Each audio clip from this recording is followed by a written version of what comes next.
और देवभूमि के रूप में पूरे दुनिया का सबसे बड़ा इंपॉर्टेंट क्षेत्र कोई है तो वो है हमारी चार धाम की यात्रा। और वो 6 महीने ही होती थी।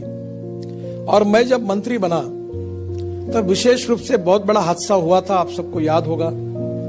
तो लोग काफी मर गए। मैंने अधिकारी को बुलाया कि ऐसा क्यों हुआ, रोड पे ये क्यों गिर गई, पहाड़ी क्यों गिर गई। सब सवालों के जवाब मुझे नहीं मिले। तब मैंने हमारे सेक्रेटरी को कहा कि ऐसी कोई चीज इम्पॉसिबल है जो हो नहीं सकता। उन्होंने मुझे कहा ये पहाड़ी ऐसे है, ये जियोलॉजी ऐसी है। तब मैंने कहा कि ये आपके बस का नहीं है तो छोड़ दो। तो स्विट्जरलैंड से हमने कंसल्टेंट बुलाया, क्योंकि स्विट्जरलैंड और उत्तराखंड ये बहुत समान है। ये जो ओली है ना आपकी, ये डाहोस से अच्छी है। और इसलिए मैंने वहां के कंसल्टेंट को बुलाया और मैंने कहा कि इसका मुझे सॉल्यूशन चाहिए। और उनको काम दिया, डीपीआर बना और वही चार धाम की योजना बनी। तो मुझे लगता है आज वो पूरा होते आ रहा है कि चार धाम यात्रा सुविधाजनक एवं सुरक्षित हो। इसके लिए हर बार हेलीकॉप्टर में जाना तो मौसम खराब हुआ, जब निकलते बैठते तो मौसम खराब हुआ। ये बहुत बड़ी दिक्कत है। अब वो नहीं आएगी, क्योंकि हम उत्तराखंड में 7 स्थानों पर रोपवे निर्माण का काम जल्दी शुरू कर रहे हैं। केदारनाथ के लिए 985 करोड़ की लागत से 13 किलोमीटर तथा हेमकुंड साहिब के लिए 764 करोड़ की लागत से 12.6 किलोमीटर रोपवे निर्माण का टेंडर हो गया है। मैं कारगिल के नीचे टनल बना रहा हूं, आशिया की सबसे बड़ी 13 किलोमीटर। तो मैंने गवर्नर साहब को कहा कि इसके नीचे में ऊपर में बाबा अमरनाथ है, तो मैंने कहा वहां रोपवे बना देता हूं मैं ऊपर जाने की। और पूरी तरह से इतने अच्छे रिसोर्ट, हमारा स्विट्जरलैंड क्या है, हमारी ओली स्विट्जरलैंड से अच्छी है, डावोस से अच्छी है। और मुझे बहुत खुशी है कि ओली से गोरसन तक 3 किलोमीटर रोपवे का डीपीआर बना रहे। और आगे हमारी नई सरकार आएगी तो ओली का विकास करेंगे और वर्ल्ड के टूरिस्ट यहाँ ओली के लिए उत्तराखंड में आएंगे, ये मैं आपको विश्वास के साथ बताऊंगा। गढ़वाल का ओली गोरसन बुग्याल ट्रेक सबसे रोमांचक ट्रेकिंग ट्रेल्स है और यह स्थान स्विट्जरलैंड से भी ज्यादा सुंदर है। यहाँ रोपवे बनाने के बाद पर्यटकों की संख्या बढ़ जाएगी। 5 स्थानों पर रोपवे का डीपीआर बन रहा है। पिथौरागढ़ जिले के पंचकोटी से बौरानी तक 3.17 किलोमीटर रोपवे का डीपीआर बन रहा है। बौरानी से बहुत बड़ा सांस्कृतिक महोत्सव होता है और इसमें बहुत सारे लोग शामिल होते हैं। रोपवे बन जाने से लोगों को बहुत सहूलियत हो जाएगी। बाद में बालाटी मेंट से खलिया टॉप तक 6 किलोमीटर रोपवे का डीपीआर बन रहा है। और पिथौरागढ़ जिले के मुनस्यारी में स्थित खलिया टॉप ट्रेकर्स की पसंदीदा जगह है। यहाँ रोपवे बन जाने से पर्यटन को बढ़ावा मिलेगा। ऋषिकेश बैराज से नीलकंठ महादेव तक 4 किलोमीटर रोपवे का डीपीआर बन रहा है। नीलकंठ महादेव मंदिर ऋषिकेश के सबसे प्रमुख मंदिरों में से एक है। हर श्रद्धालु या महादेव के दर्शन के लिए पहुंचना चाहता है। रोपवे बन जाने के बाद सुगमता आएगी और लोग यात्रा कर सकेंगे। ये बहुत महत्वपूर्ण बात है कि ये जो चार धाम है, जो हमारी सरकार ने, मोदी जी और मैं यहाँ आए थे, इसका भूमि पूजन हुआ था। एक प्रकार से ये लाइफ लाइन है उत्तराखंड की पहाड़ी क्षेत्र की। अब ऑल सीजन यानी साल भर आप जा सकेंगे।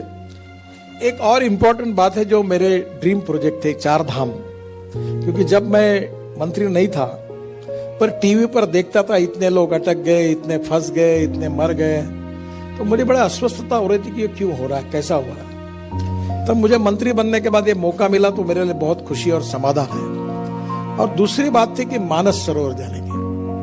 तो मेरी पत्नी मुझे कह रही थी कि तुम इतना, वैसे तो कोई राजनीति में मेरे परिवार में कोई है नहीं, मुझे मेरी एक इच्छा है, मुझे मानस सरोवर लेके जाओ। तो मैंने कहा ये चाइना से नहीं जाएंगे, मैं आपको हिंदुस्तान से लेके जाऊंगा। तो हर बार मैं उनको रोकता रहा। अब मैंने उसको कहा कि इसी साल दिसंबर के पहले मैं आपको पिथौरागढ़ से मानस सरोवर तक यात्रा करने के लिए निश्चित रूप से लेके जाऊंगा। तो जैसे ये चार धाम है, वैसे ये कैलाश मानस सरोवर की यात्रा, ये दोनों यात्रा उत्तराखंड की एक प्रकार से लाइफलाइन है। टनकपुर से पिथौरागढ़ तक कनेक्टिविटी हो गई है। टनकपुर से लिपू लेक 366 किलोमीटर का काम है और मुझे मेरी भी हिम्मत नहीं हुई, -8 डिग्री पे, ये सब इनको पता होगा। हमारे बीआरओ के जवान -8 डिग्री पर काम कर रहे हैं। वो जो मशीन ले जानी थी वो मैंने उनको शायद ऑस्ट्रेलिया से मंगवा के दी। तो मशीन कैसे जाए, तो मैंने एयरफोर्स में मेरे मित्र थे नागपुर के, एयरफोर्स वाइस मार्शल थे, उनको बुलाया। मैंने बोला ये मशीन मुझे वहां लेके जाना है, ड्रिलिंग मशीन। तो उन्होंने कहा M26 हेलीकॉप्टर में इसको पार्ट में डिवाइड करके हम लेके जाएंगे। और हमारे शूर जवानों ने वो मशीन वहां पहुंचाई और वहां उन्होंने ड्रिलिंग का काम किया है। टनकपुर से पिथौरागढ़ 162 किलोमीटर, 1640 करोड़ का काम है। 125 किलोमीटर काम पूरा हुआ।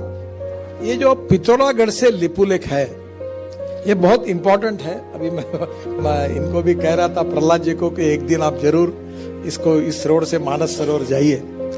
पिथौरागढ़ से लिपुलेख 204 किलोमीटर का काम 3100 करोड़ रुपए का है।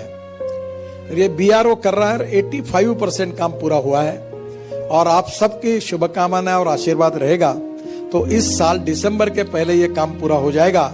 और ये मानस सरोवर का और विशेष रूप से 4 धाम का, ये हमारे मोदी सरकार ने उत्तराखंड को दी हुई सबसे बड़ी गिफ्ट है।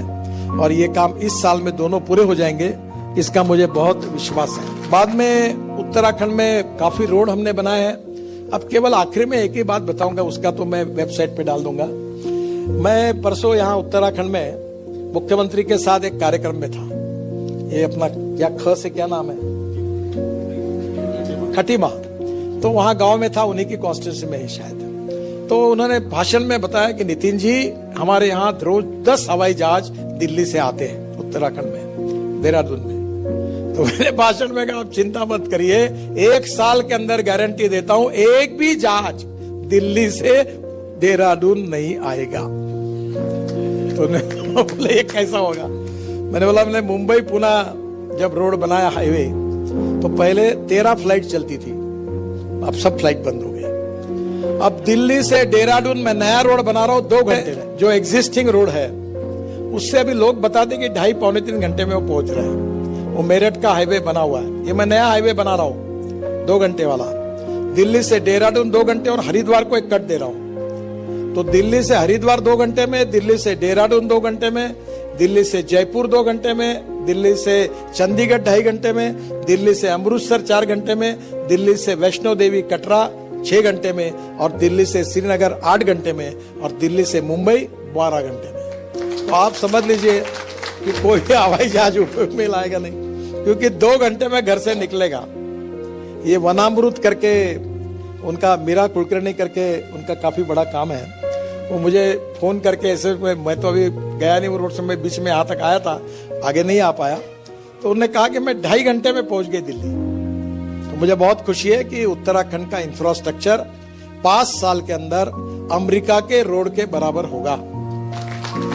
मुझे बहुत सौभाग्य मिला कि सागरमाला एक योजना मैंने बनाई थी 16 लाख करोड़ की, और मेरा बजट था 800 करोड़ का, पर मैं काम पूरा किया। अभी ये कभी आप जिनको ज्यादा रुचि है उनको मैं बताऊंगा मैं पैसा कहां से लाता हूं और कहां से लगाता हूं। तो वो सागरमाला पोर्ट डेवलपमेंट की थी, उसमें गंगा का जलमार्ग बन गया, 102 नदियों को जलमार्ग में कन्वर्ट कर दिया। मेरी बहुत इच्छा थी कि उत्तराखंड के तालाब में मैं MPBS सी प्लेन से आऊं और प्लेन पानी पे उतर जाए ऋषिकेश में। तो मैंने सब मान्यता दिलाई है, प्लेन लेने वाला आदमी चाहिए। 18 करोड़ का 18 सीटर प्लेन है। आपने हेलीपोर्ट जैसे बनाए तो अब उसमें ड्रोन पोर्ट भी बनेगा।